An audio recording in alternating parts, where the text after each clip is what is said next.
Hey, I'm back, and we have a really good main event this weekend, headlined by Poirier versus Hooker. This one is pretty much going to be a guaranteed barn burner.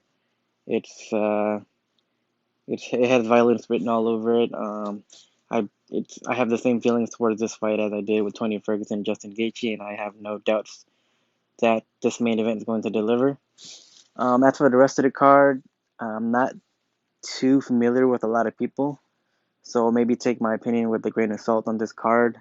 Haven't I didn't have a lot of time to really study a lot of these new guys as well. But I'll throw in my 2 cents wherever I feel I need to. So this cast I'm probably gonna be doing alone, and yeah, I'm just gonna get through it real quick and just kind of share my thoughts. If there's any tips that I maybe is able to give, but we'll start with just a couple highlights on what I'm planning on playing at least when the card does come around. Really quick, overall, I don't think this is a very great card for betting, just because there are a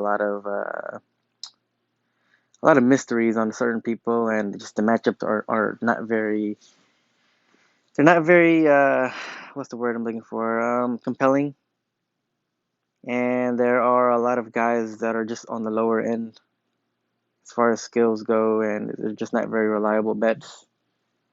And I do see a lot of juice on here as well, so it's just yeah, I'm not a big fan of this particular card. Maybe next week I'll have some better picks, but this week, yeah, again, it's not that great. But I'll just start off with saying what I do plan on playing, just to kind of preview. Um, what kind of sticks out to me is I know this is a little weird. Usually I don't pick heavyweight overs, but Felipe Lins versus Tanner Boser, I'm pretty confident that goes over 2.5 rounds, which is set at negative 225. I know it's a little bit juiced. I normally don't recommend paying a high juice for heavyweights, but this one this one's likely going to the cards. Boser is a guy who has a pretty good chin. He went 3 rounds with Cyril Gain, which bodes well for this fight going over, because if Cyril Gain can't put this guy out, I don't think Lins will either. Boser is a kicker. He's a guy who likes to stay in range and kick, which is kind of rare for a heavyweight. You don't really see that very often. He doesn't really have knockout power himself, and that's just a recipe for a decision. And he's doesn't look like he's ever been knocked out before. Let me see here. Yeah, I mean, this is pretty much wiki capping, and I've actually seen him fight before too, and this guy's kind of cautious, and he's only been TKO'd once, which was earlier in his career by Tim Hague. Other than that, he's really looking to stay at range and just throw kicks. He's not a bad fighter though. He's still pretty young. He's 20 years old, so there's some room for improvement. But yeah, he's looking to stay at range and kick. And with Felipe Lins, he's got some good hands. He's a pretty good fighter himself. Coming off a loss, in the debut to Andre Arlovski, which it's not a good sign as far as like where he's going to be at in the division. But um, he himself is he could be pretty low output as well himself, and that's kind of how he lost to Arlovski. Arlovski was just throwing feints, and he was actually the faster man in there, despite being a lot older. But yeah, this fight's gonna go over. That's pretty much what's gonna happen here, and pretty confident in that. I wish the price was a little bit lower, but it is what it is. And then my other pick is going to be Dan Hooker and Poirier going over 2.5 rounds. I do. I mean, if you can find the prop on Five Dimes and play the fight starts round three, I think that's going to be a good line as well. The price for that is negative 145 for the fight starts at round three, and the over 2.5 is negative 145. So it's a no-brainer. Like, it's the same price. So fight starts round three. I think both these guys are pretty durable, and it's going to take a little while for both of them to chip away at each other, and we might be able to see like a late finish here from either guy. I'm not really sure who I'm leaning on as far as like the pick goes, but I do know it's going to be violent and it's going to be on a small cage. Um, and man, yeah, this is an amazing fight. I'm really looking forward to it. It's pretty exciting. Both guys are really tough too, so yeah, it's gonna take a little, it's gonna take a lot of time and a ton of damage to add up in order for us to see a finish here. But like I might even throw a little flyer on somebody by decision as well. But it'll be one of those heart attack specials if I were to do that. Now, as far as the how the fight plays out, Poirier, he's coming in as the southpaw here. He does switch stances at time, mid combination. Very, very swarming pressure fighter. He definitely is probably the more well-rounded guy here, but he's one of the more well-rounded guys in the UFC in general. He's a great wrestler, a great ground pound guy, great offensive jiu-jitsu, great defensive jiu-jitsu, great striking, and I mean he's hittable himself, but he's he's a tough cookie, and he's able to take one and give one himself. He's a very, very tricky stand-up fighter. He's because he's such a great pressure fighter. He's able to really throw combinations in any stance. We saw that against Max Holloway, where he was hitting Max with that right hook, just left, man, just at will, and and he was throwing straight lefts and switching stances, and then getting right back into the southpaw position. Like this guy's offensively gifted, and he's got a lot of weapons, and he's gonna throw everything here, and I think he's gonna be the better man in the pocket. But at range, Hooker is going to be the guy that's the better range fighter for the most part. I mean, Poirier he could fight at range as well, but in this case, I think Hooker is gonna be having the reach advantage. I think here too. Let me just double check here. But with Hooker, I mean, we know what he's really good at. He's a super dangerous dude. Very, very scary range striker. He's 3 inches taller and a 3 inch reach advantage, so it's not too much, but it's decent sized reach advantage. I'm gonna be kind of curious to see how the fight does play out at range because I know like I said it's gonna be a small cage, so I can see Dustin trying to employ a game plan where he gets in Hooker's face and really closes the distance so Hooker doesn't really fight at range, and so I can see Dan Hooker's back against the cage very often in this fight, and Poirier that's how he fights against everybody. It's he wants to pressure you and get you against the cage and rough you up. And like I said, I think Poirier is the better fighter in the pocket, and Hooker is usually the better fighter at range. And Hooker was chopping. Uh, Hooker is very good with the chopping calf kicks.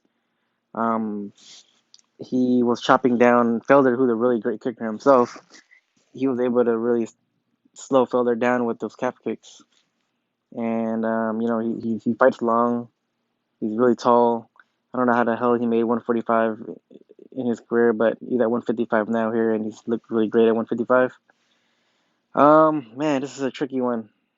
Really, really tricky one. Both guys are super duper dangerous, and at any point, the tides could turn really if one guy lands a really hard shot, and both guys are just they have a really strong will, so it could be a war of attrition. And with those are really hard to really predict. Um, However, I am leaning on Dustin Poirier to win the fight, but at this price at negative 230, I'm not willing to take that. I think the odds should really actually be a little bit closer than that, and I'm thinking maybe Poirier negative 175 and maybe Hooker at plus 155. It should be a lot closer than the line suggests here, but I am gonna lean towards Poirier just because it's a small cage and I know he's gonna be pressuring forward. But this is not a safe bet at all. Like I definitely think Hooker can pull off the upside here too. Hooker is I'm kind of curious to see what as far as how Hooker is going to be landing his kicks because like I mentioned he's been calf kicking guys lately, and it's going to be a bit of a different range and a different stance for Poirier, who's going to be southpaw. So that he's going to have to throw the leg kick to the inside, and it may take a little bit more time to travel, and especially with Poirier moving forward. So I'm wondering, what Hooker's going to look like. He's gonna have to use a ton of footwork here as well to avoid having his back against the cage and trying to get Poirier to run in shots. So yeah, I'm really curious to see how this plays out. Has Hooker fought any southpaws? Let me double check here. Yeah, he's fought some southpaws before, but none recently. He's fought Jim Miller was the last southpaw he fought, which is a couple fights ago, and I think Diakese is a switch stance fighter, but he's normally orthodox. And yeah, that I think that might be the only southpaw that Hooker's ever fought. I mean, is he maybe Hatsu Hioki? Maybe no. Hatsu Hioki was a orthodox fighter.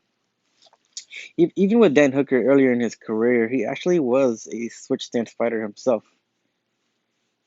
And then I think as of late, he's just been mainly fighting orthodox.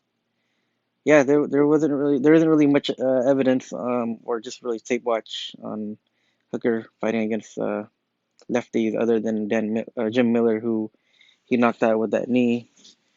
But I mean, I have no doubts that he's pretty well prepared, with the guys in his camp helping him.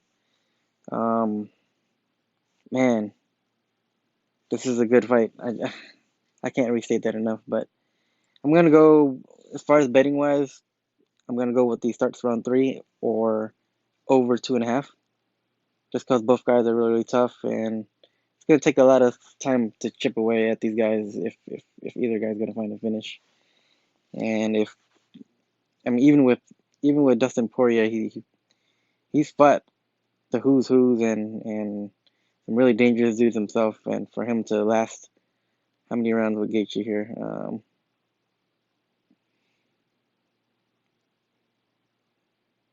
He went he went 4 rounds with Gaethje and finished Gaethje himself. He's gone 5 rounds with Max. He's gone 3 with Khabib.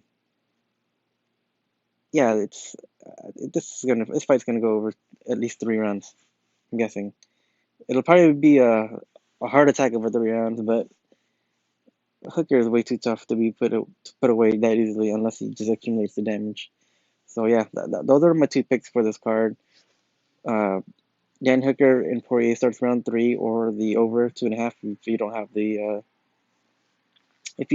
the option to play that like you do on Fight Times, and the over 2.5 for the heavyweight fight, which sounds terrible.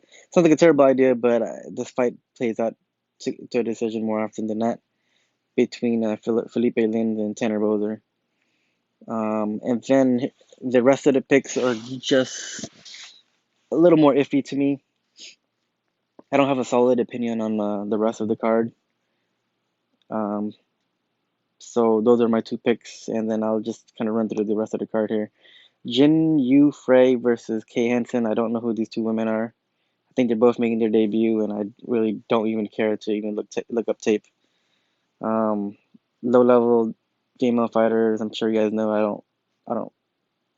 I'm too busy of a person to want to go look up videotape on this on these two women fighters, and one girl is 35, the other girl is 20 years old. I don't even know. Yeah, I'm not even gonna even attempt to do it because I wouldn't be giving out good advice, so I'm not even gonna give out anything for that one here. So that's a skip fight for me. But I mean, the other chick, the 35-year-old is plus 145, and the 20-year-old is 165. I don't see how anybody that young should be that big of a favorite. So either way, I'm not gonna bet it. So whatever. Jordan Griffin versus Youssef Zalal. Zalal is a slight favorite, negative 125. The comeback on Jordan Griffin is plus 105. at this point, Jordan Griffin, we kind of see what he's worth. He is another left-handed fighter. He's got some decent defense on the ground as far as like submission defense, but he's been taken down by every single person he's fought in the UFC so far. Dan Ige, Chas Skelly, and TJ Brown. This guy's been taken down multiple times by all of these guys, and he picked up his first win against TJ Brown, who also got multiple takedowns on him, but TJ just kept sticking his head where it didn't belong and ended up getting guillotined there. So Griffin's he's a tough dude. I think this fight is probably gonna go over just because a lot of Jordan Griffin's fights has gone over, and I don't think he's offensively that great. He's got a nice little left head kick. He's got a nice straight left, and he kind of blitzes you until he runs into the clinch, and from that point on, he either gets to take down himself or he gets taken down. So I'm not sure. I don't feel like Jordan Griffin has much form on his style. He's just there to be tough and really just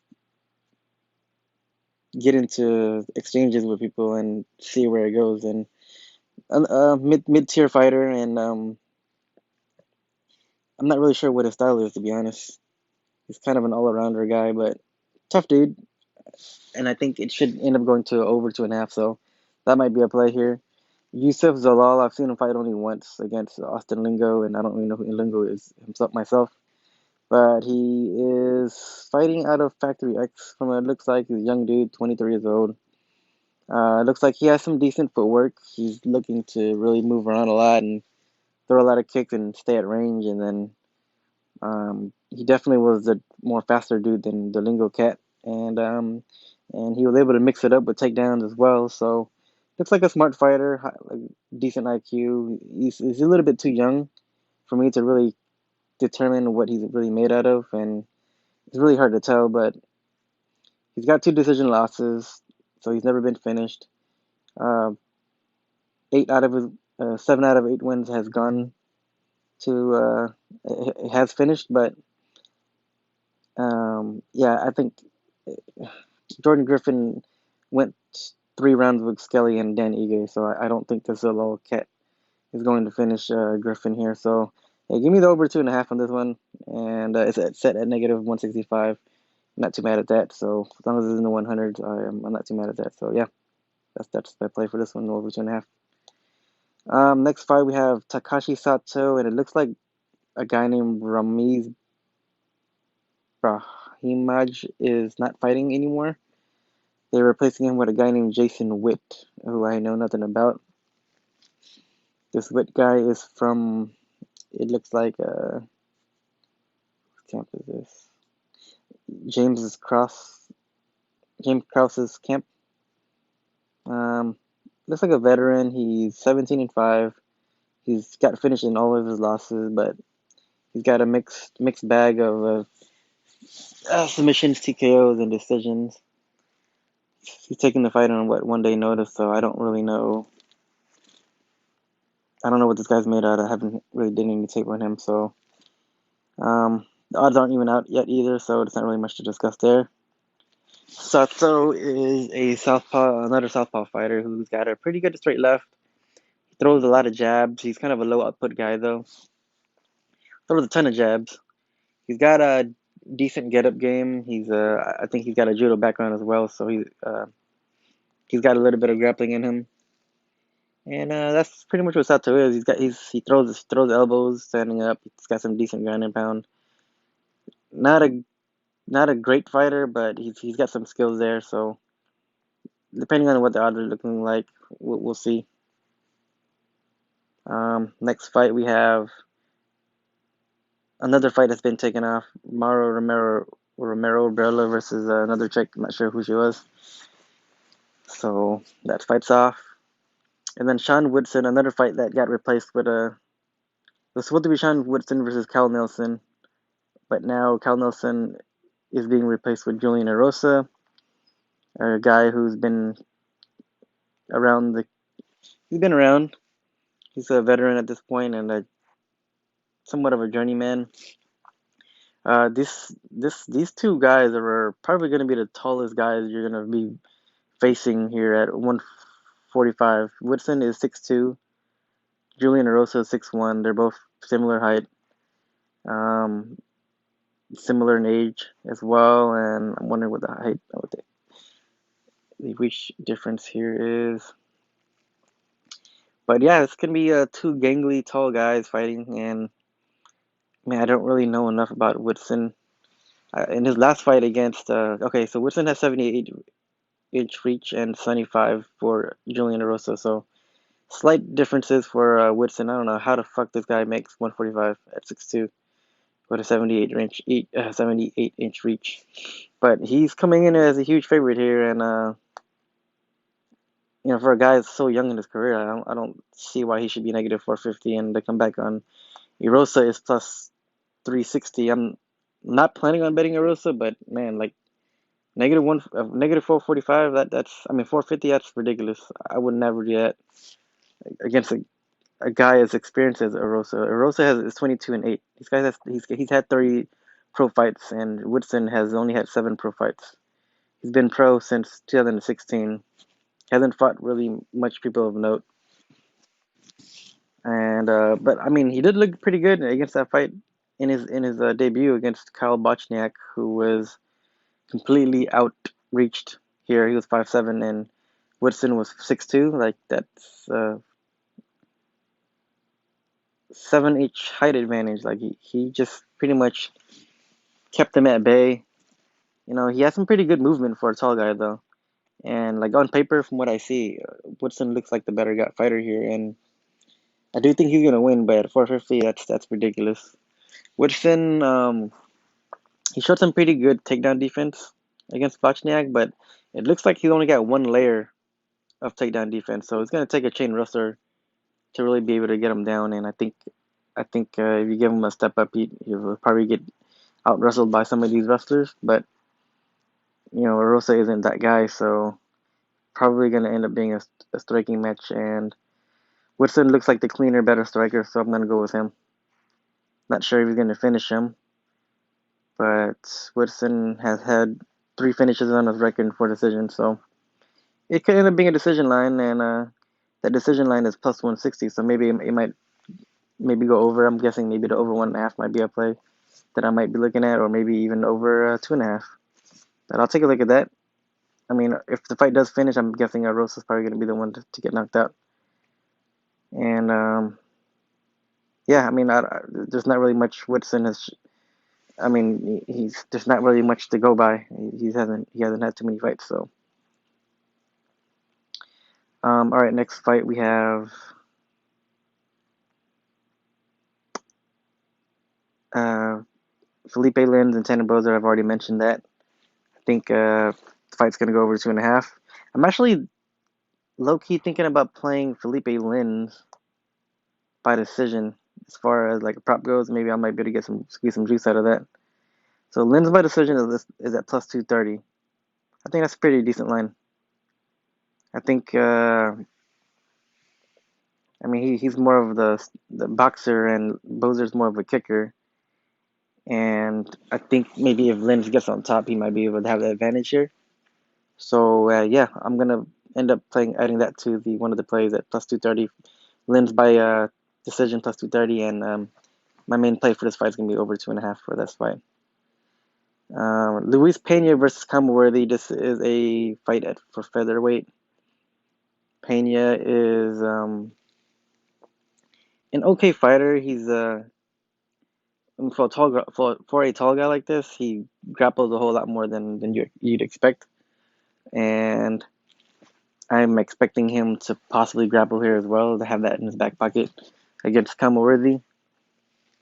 But I'm sure I mean, he seemed pretty disappointed in his last fight when he decided to just grapple with Steve Garcia, and so maybe he might go out here and just bang it out with Worthy.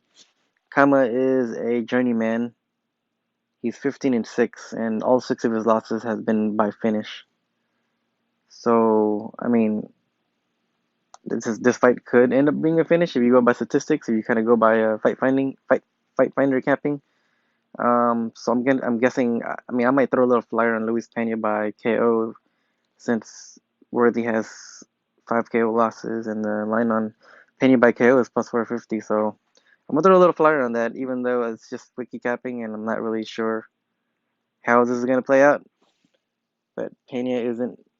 I don't think Pena is that really good himself, and but he is training at American Top Team, so maybe he might show a new wrinkle to his game, and maybe he'll come stand and bang and give the fans what they want. And shit, Worthy did come out with the upset against Devontae Smith. He seems like a counter striker, but his striking doesn't look that good to me. He's kind of a sloppy counter striker, and he's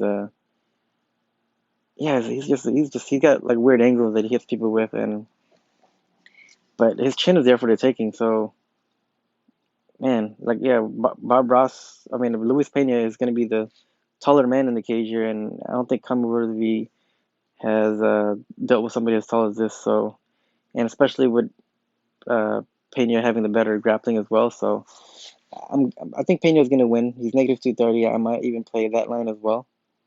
I do think he's going to win, but I just wouldn't put money on it just because I don't know. I'm still not sold on Pena. So, but that would be my pick, Pena money line, and then the knockout line plus 450 for Pena. Just out of statistics sake, I mean, Kama Worthy tends to get finished by TKO when he does lose it. So if a guy like Anthony Reddick or Kyle Nelson or Matt Bissett or actually Billy Corntin was pretty decent. If Billy Corntin, he actually fought Paul there as well. Interesting. Well, yeah, I mean, if guys like these are being able to knock him out, I don't see why not take that plus 450 line, which is a pretty decent line. And then we have another girl fight here. No, no, no. It's John Vellante versus Maurice Green. John Vellante is moving up to heavyweight, probably because he enjoys his New York pieces too much. We know what John Vellante is good at. He's good at taking a punch and giving it out. Sometimes he isn't good at taking punches, and he does get knocked out. But Vellante is a kicker. He's got decent hands. He's a tough son of a bitch. And his really highlight to his striking really is his leg kicks. He's got really good setup for leg kicks. He's mainly looking to leg kick you, and you know the striking leads to leg kicks, and he's really good at that. And at heavyweight, I don't know what his chin is gonna look like. I don't know if it's gonna be worse or any better, but he's fighting against a guy who's super duper taller than him. He's got 5 inches of height on him, and he's also Morris Green's also a pretty decent striker and decent leg kicker himself. So Maurice Green has 82-inch reach versus a 76 for John Vellante, and he's got 5 inches of height on him. So I'm gonna go with Maurice Green here, just because he's a heavyweight. He's 265. Got some decent striking himself. We know this is gonna be a stand-up war. We know this is gonna be a sloppy heavyweight fight. So Maurice Green for me. He's negative 230. I'm probably not gonna bet that just because I wouldn't bet on these two guys at negative at that price. But I do think he's gonna win. Maybe Vellante gets tired late, and then Maurice Green picks up on the TKO late. So that's what I think it might happen here. Um, yeah, pretty sloppy fight, but should be a fun one though. But that's good for me. Kyle Dawkins versus Brendan Allen. Allen has really surprised me in his UFC career. He's coming out here. He fights like a dog, and that's pretty much his game. He's kind of decent everywhere. He's not a great striker. He's not a great grappler, but he is a dogged fighter, and he makes it all work together. And he's out there hustling. He is 2-0 in the UFC. He's got wins over Tom Breese and Kevin Holland, which are two really good wins. And he's still pretty damn young. He's only 24 years old. It seems like he's been fighting forever, but he's been fighting since 2015. So he's been fighting since he was a teenager, 18 or 19 years old. And really, a guy who's really, really rough around the edges. He's, like I said, he's not really deep deep when it comes to his technical tools, but he just comes after you, and he's super duper aggressive.